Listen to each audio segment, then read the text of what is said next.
Waduh guys, ini lagi rame banget nih yang terjadi di Aceh kan. Apakah benar gara-gara pertanyaan dari Mentan Amran Sulaiman ke Gubernur Aceh ini menimbulkan kegaduhan yang terjadi kemarin guys. Sampai-sampai bendera merah putih kita itu diturunkan dan diganti sama bendera bulan bintang itu loh guys. Bahkan Garuda Indonesia sampai dihancurkan juga guys. Jadi gimana sih asal usulnya? Kita akan lihat videonya ya guys. Pak Gubernur, kenapa ada anggaran turun tidak terlambat dicairkan? Kita sawah, dengan sawah hari ini irigasi. Kenapa ya? Ditahan uangnya, masyarakat tanyanya ke kita, padahal uangnya sudah dikirim. Gimana itu Pak? Kalau ada input langsung dikirim. Dari Bapak langsung ke kabupaten simpan. Iya, masyarakat kita tanya tidak ada kemajuan, saya dari sana. Tapi di mana dulu terlambat? Di kabupaten ya Pak? Di kabupaten Pak. Kabupaten apa? Ya, di kabupaten. Kabupaten apa? Hampir semua Pak. Di Aceh terutama Pak Menteri. Di Aceh. Jadi kata gubernurnya tadi kayak kabupaten-kabupaten gitu, setelah ditelepon ternyata mengalami keterlambatan semua di setiap kabupaten. Ini adalah bantuan pemulihan lahan pertanian pasca banjir Aceh itu loh guys. Dan nilainya itu sekitar 1,6 triliun rupiah. Tapi pada kenyataannya kok di lapangan itu belum ada gitu. Belum terrealisasi pemulihannya guys. Maka Pak Mentan ini langsung tanya langsung dong ke Gubernur Aceh. Padahal uangnya sudah ditransfer, kok belum direalisasikan gitu loh. Ya pantas saja rakyat Aceh ngamuk, protesnya ke pemerintah pusat guys. Menuduh kalau pemerintah pusat ini nggak membantu Aceh. Waduh, ngeri banget sih ini. Terus ada lagi guys ini, korban bencana alam banjir Aceh kemarin yang langsung protes ke Wapres Gibran guys. Dan bupatinya di sana kayak pura-pura nggak tahu gitu loh. Kita lihat ya. Tapi uang perabotan dapat kan? Belum kami Pak. Belum dapat. Di sini perabotan semua belum nama udah keluar. Oh ya. Memang belum semua dapat. Sudah dapat. Oh ada yang hanyut aja rumah. Bupatinya panik guys, yang baju putih itu. Belum dapat juga. Yang rusak itu sampai 22.000. Enggak ada. Nah, coba bayangkan. Jadi belum semua dapat. Kita sabar. Kalau nggak sabar kan.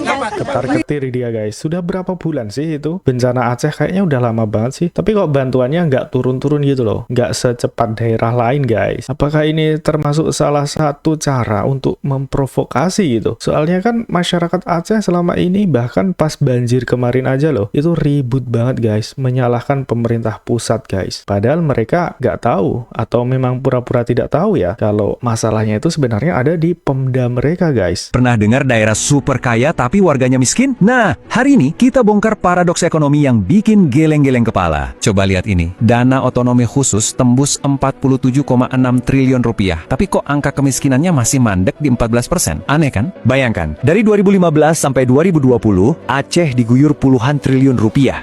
Nyatanya, mereka masih jadi provinsi termiskin di Sumatera. Kok bisa? Usut punya usut, masalah utamanya ada di rantai pasok yang putus. Uang menguap begitu saja, bocor ke daerah lain. Jadi, Aceh cuma ekspor barang mentah. Keuntungan, pengolahan, dan kendali pasar justru dinikmati oleh provinsi-provinsi tetangga. Sayang banget kan?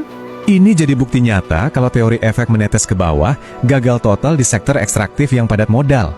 Uang dari industri raksasa cuma numpang lewat, nggak pernah benar-benar menyentuh pekerja akar rumput yang hidup pas-pasan setiap hari. Jadi ini guys, sebuah paradoks yang terjadi di Aceh itu, provinsinya katanya itu sumber daya alamnya itu melimpah guys. Selain itu, dana otsus otonomi khususnya itu banyak banget tuh yang ditransfer langsung dari pusat guys. Tapi masalahnya, kok kemiskinan di Aceh itu masih tinggi gitu loh. Dan netizen itu banyak juga yang menyebut kalau korupsi di sana tuh gila-gilaan gitu. Bahkan tadi kan sudah terlihat dengan jelas bagaimana seorang gubernur bahkan bupati yang ditanya langsung sama menteri, sama wapres tentang kok bantuan dari pusat untuk pemulihan bencananya saja loh ini guys. Ini cuma contoh kecil bantuan. Pemulihan bencana itu cuma uang kecil lah kalau dibandingkan dengan dana otonomi khusus. Itu saja kok nggak sampai ke rakyat gitu loh. Terus dana otonomi khusus selama ini kemana gitu kan? Temuan skandal penggunaan dana otonomi khusus Aceh tahun 2020 membuka tabir kebusukan tata kelola anggaran yang dikuasai pejabat daerah sendiri.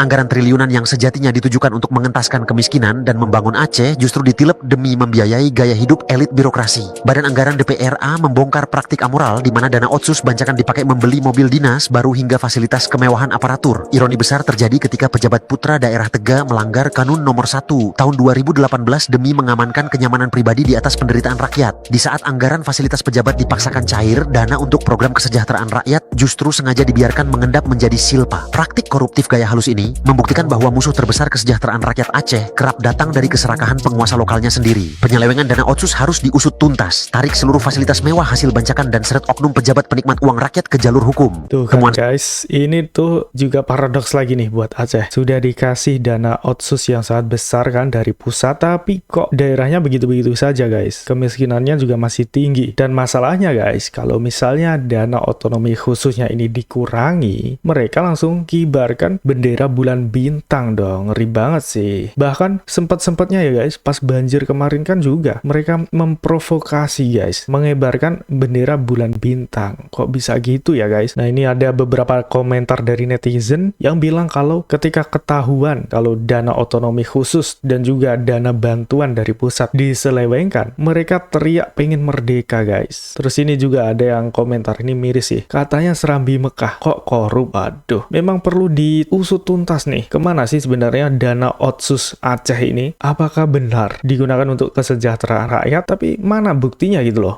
Pak Mualim, Bu Haba, Pak Gubernur, Assalamualaikum. Kenapa saya lihat Bapak lemah sekali, tertekan kali? Apa karena baru diinterogasi sama Bapak Mentan itu?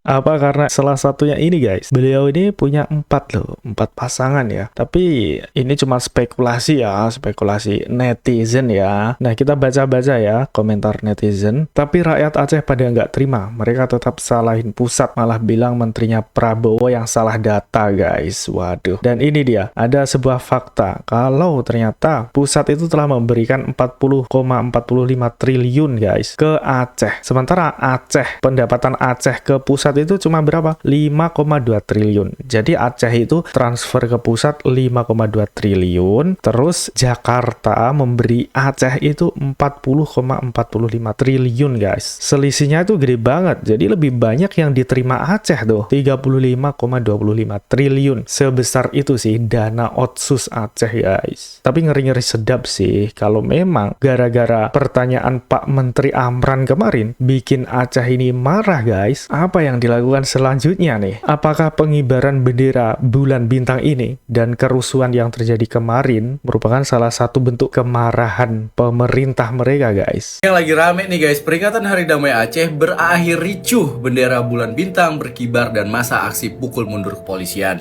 Dan gak cuma anggota kepolisian aja, anggota TNI juga diusir paksa dari Masjid Raya Baitur Rahman Aceh. Nah, setelah gue coba cari tahu, ternyata kejadian ini bermula dari salah satu masa Aceh yang berusaha untuk mengibarkan bendera bulan bintang di Masjid Baitur Rahman. Nah, kemudian aparat dan juga TNI yang bertugas melarang pengibaran bendera tersebut. Kemudian entah gimana ceritanya, kemudian diikuti beberapa kali tembakan peringatan yang dilepaskan ke udara. Nah, hal tersebutlah diduga yang menjadi pemancing rakyat Aceh marah karena mereka juga kaget dan beberapa dari mereka tiarap. Nah, mungkin setelah itu ada provokatornya membuat keadaan semakin chaos seperti ini nih, parah banget. Untuk masalah ini gue no komen, takut salah bicara, mending pemerintah introspeksi diri aja dulu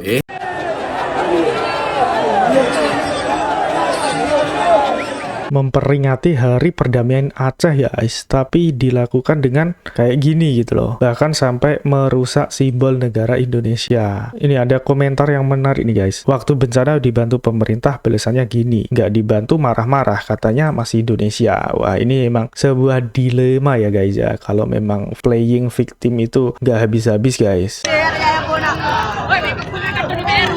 Ini guys, perusakan lambang negara. Diinjak-injak dong. Ngomongnya ini gimana juga ya, sampai bingung sih. Kemarin banjir udah dibantu, dana otonomi khusus juga diberikan 40 triliun guys, gila, gede banget itu. Tapi nyatanya kok nggak berdampak sama rakyat guys. Ini pasti ada yang salah nih sama pemerintah sana ya kan. Nanti kalau misalnya ditindak ya guys, ya pastinya mereka tambah marah lagi. Jadi serba bingung sih, aparat maupun pemerintah pusat. Jadi gimana nih menurut pendapat kalian? Apa enaknya nih dilema yang terjadi di Aceh ini atau paradoks ini? Coba dong tulis di komentar.